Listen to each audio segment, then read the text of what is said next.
All right, guys, I think that I am live. I can't get this lipstick to stay on my lips. It's going every place else. So I am so excited to be back with you all today after a 2-week hiatus because of our anxiety challenge. And I hope that those of you that participate really enjoyed that 10-day anxiety challenge. If for some reason you missed it, all of the videos are in this group. Or if you're watching the replay, all of the videos are available on replay. If you're watching this replay in my email, then reply replay and we'll be sure that you get it. If you're in the Facebook group, then if you go to the banner and look for guides, under the guides, there is where it says Calm Your Chaos Anxiety Challenge, and all of them are right there. So if any of you are battling anxiety, or like today's topic, managing stress, any of those things that are anxiety relief tools will also help you with stress. So with that said, I'm just going to kind of dive in and share a little bit about me for those of you that are brand new.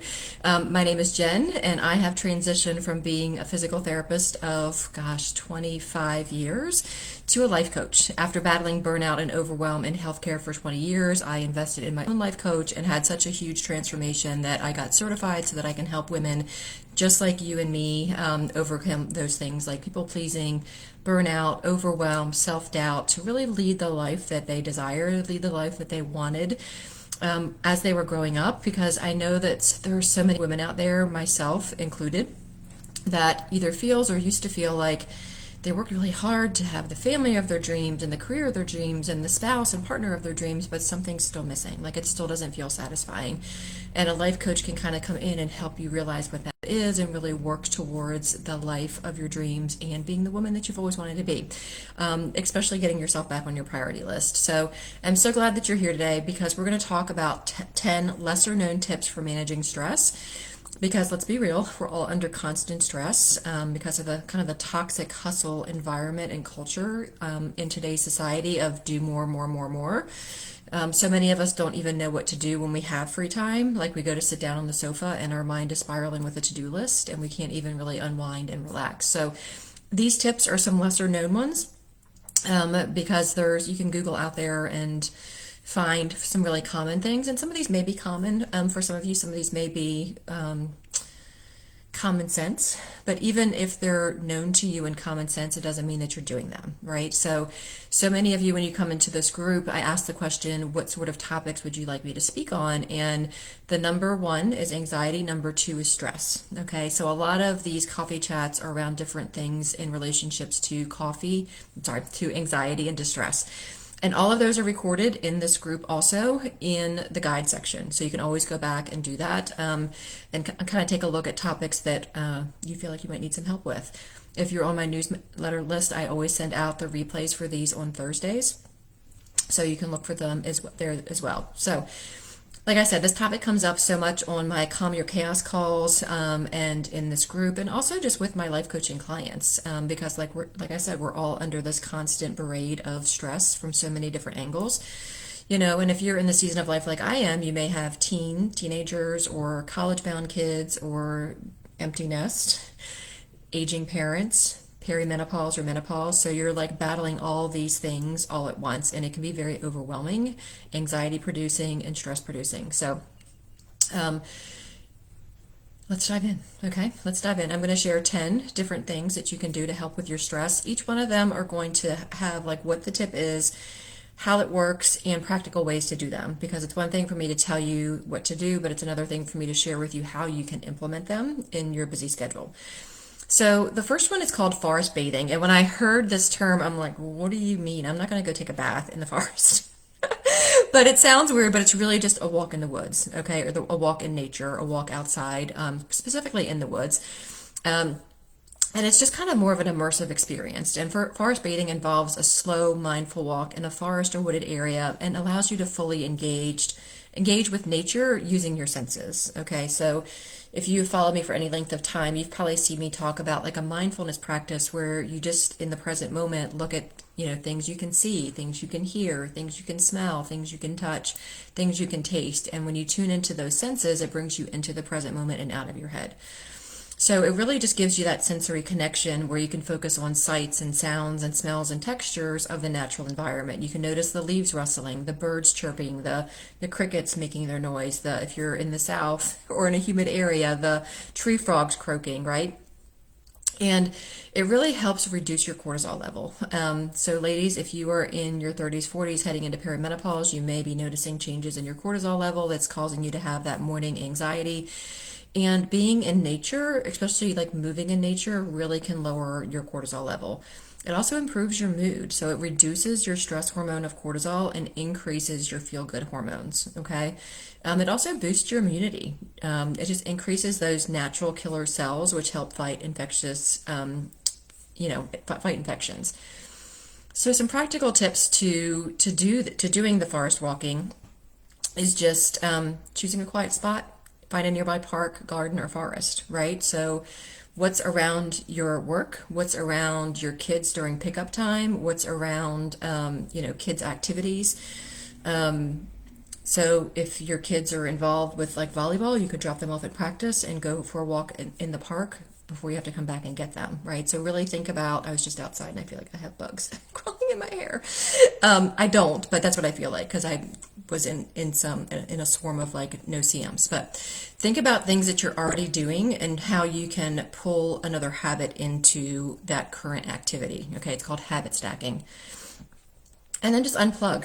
Don't take your phone or put your phone on Do Not Disturb so that people can meet you if there's an emergency, but just be in silence, okay? Be in the silence of nature and pay attention to those senses and go slow. This is not zone 2 cardio, okay? This is just going for a slow, relaxing walk to calm your stress, okay?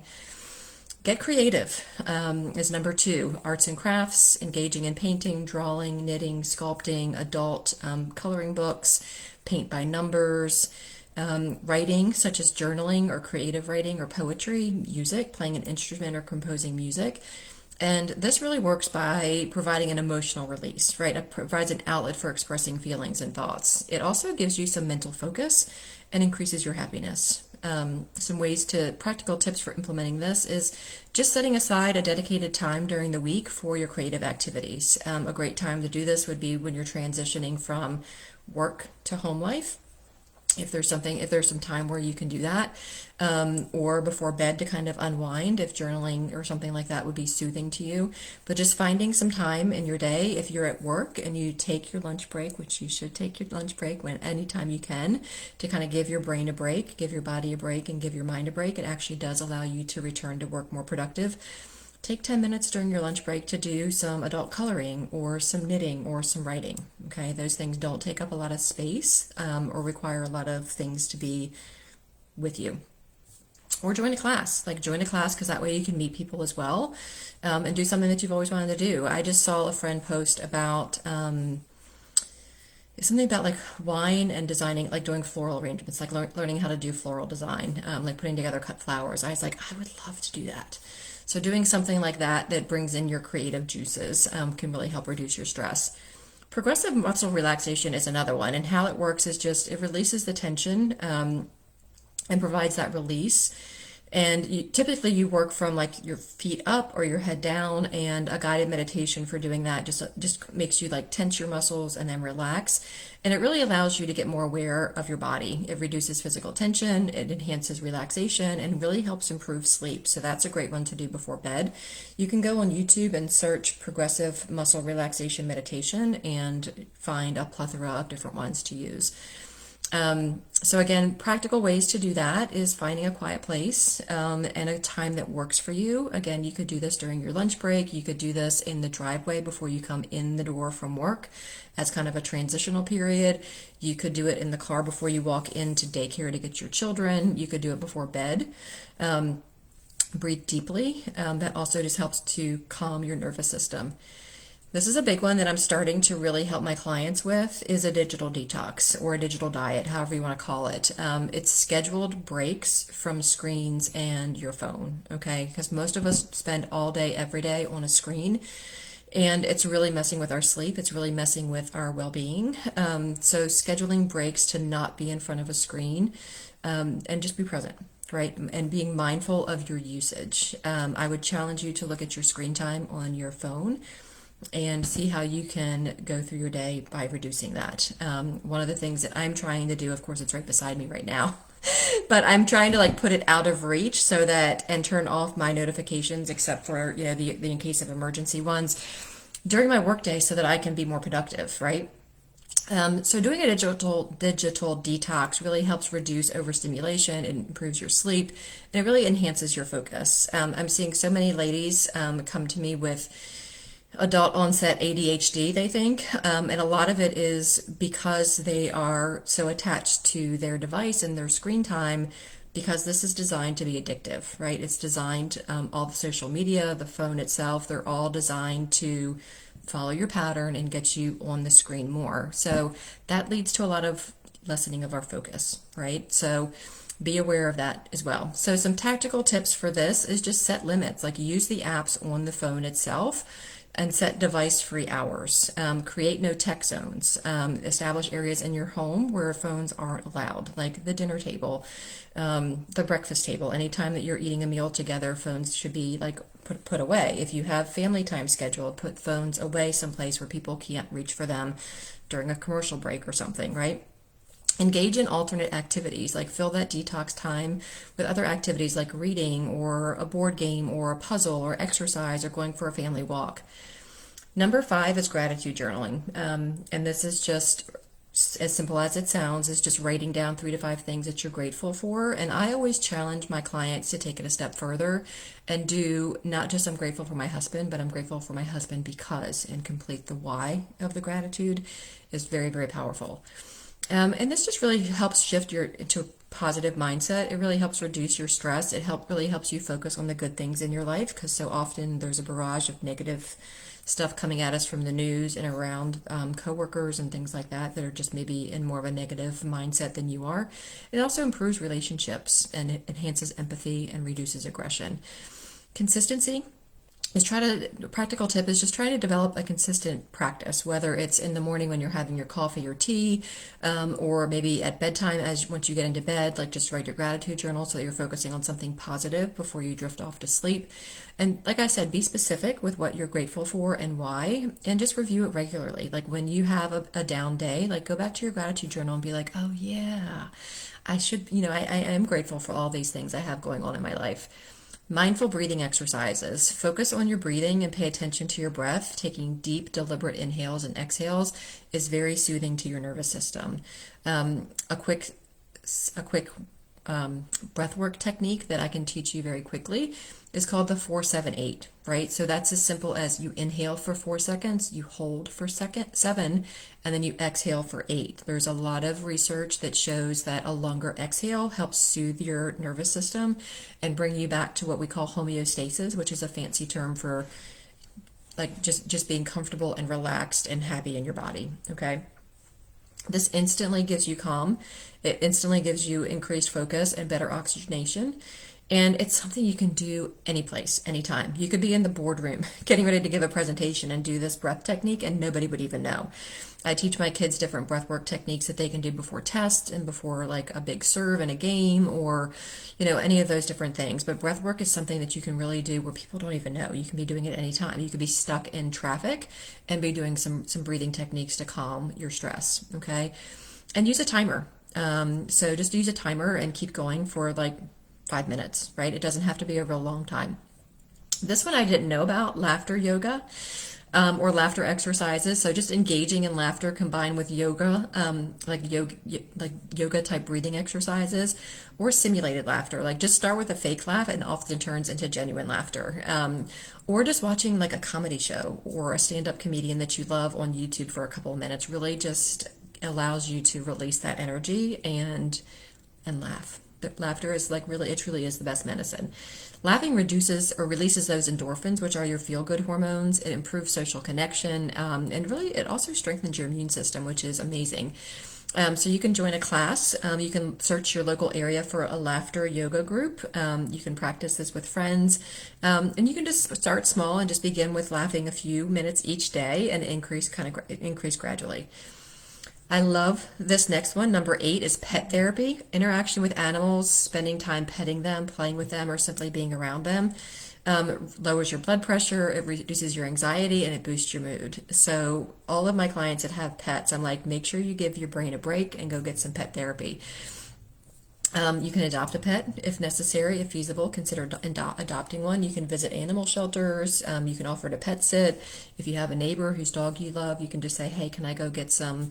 Our dog that just passed with Hank. So, can I get some Hank time? They can just ask your neighbor if you don't have a pet. Can I come over and visit? Can I visit your dog? Can I take your dog for a walk and help out? Being around animals is very soothing. My husband, every time he leaves for work and comes home, he immediately just goes to the dogs after saying hi to his family and just really kind of snuggles with them and gives them some love. And it really just decompresses him as well. Aromatherapy is great. There's so many wonderful essential oils out there like lavender, chamomile, eucalyptus. You can use diffusers. You put it in your bath. Use it for like just gentle self-massage. But scents really can trigger a relaxation and stress relief. I actually have lavender right here by my desk. So anytime like I'm getting on a call or doing something where I'm a little nervous or I just feel a little anxious, I will smell the lavender oil and it immediately just calms me down. I also sometimes put it on my wrists at bedtime, and I have a lavender spray that I spray on my pillows sometimes as well. My husband's like, "What are you doing to me with all the lavender?" But scents can really help reduce your stress, improve your sleep, and enhance your mood. And again, practical tips, you can use a diffuser and just plug it in your office. You can do something if you're in an office where they don't allow diffusers. You could just have an oil and put it on like your wrists. You can add it to your bath. The 10th tip is another one that I love, that I intuitively used to do and never really considered it as a stress relief technique, but gardening and being out in nature, working with your hands, taking care of your plants. Like I was just on a call with a client, and I was watering the plants and I was just like present with her and just watering the plants and just felt so like connected to her and also just connected to being outside. So like weeding your plant, weeding, watering, planting, harvesting, clipping your plants, just getting connection with nature like that and connecting to the earth is very powerful. Again, it reduces stress, it boosts your mood, it provides some exercise by being outside. And again, just start small. The practical tips for starting is to start small with a few potted plants. You can grow herbs. There's some really easy ones to grow like basil and mint and rosemary. I mean, I feel like mint is like really, really hard to kill and it takes over. So make sure you keep it in a pot. Or see if your community has a community garden or join a local community garden and share resources and knowledge. So by integrating these 10 tips, I know this was a long one, but these tips were really practical and I love giving you the benefits and also practical tips for implementing them. So just start small, pick one, pick two, and add those to your routine and see if it helps reduce your stress. A book I'm reading right now is very powerful, and she says, don't ever try to do more than 2 new things at a time. So pick 2 and try them moving forward for the next 30 days and see how that reduces your stress. And as always, if you love this mini lesson and you want to really work on becoming the woman you've always wanted to be and working towards the life you've always wanted, overcoming people pleasing and burnout and those feelings of overwhelm, I'd love to invite you to do a Calm Your Chaos call with me. Those calls are complimentary and they're free. We just hop on the phone for anywhere from 30 to 60 minutes to really just connect and get to know each other and really see if maybe you working with me or joining my mastermind would be a great fit for you. There's never any high sales pressure for you to join anything. It really is to see how we could possibly work together, how I can help you, and give you clarity on your next steps, whether that's working with me or not. So with that, I am really excited for you guys to try these 10 tips. This is right around 19 minutes. If you're watching the replay, you can speed it up, but also make sure that you're still getting the content. And I can't wait to hear which stress relief techniques you guys implement. And I'm your life coach, Jen, and I'll talk to you later.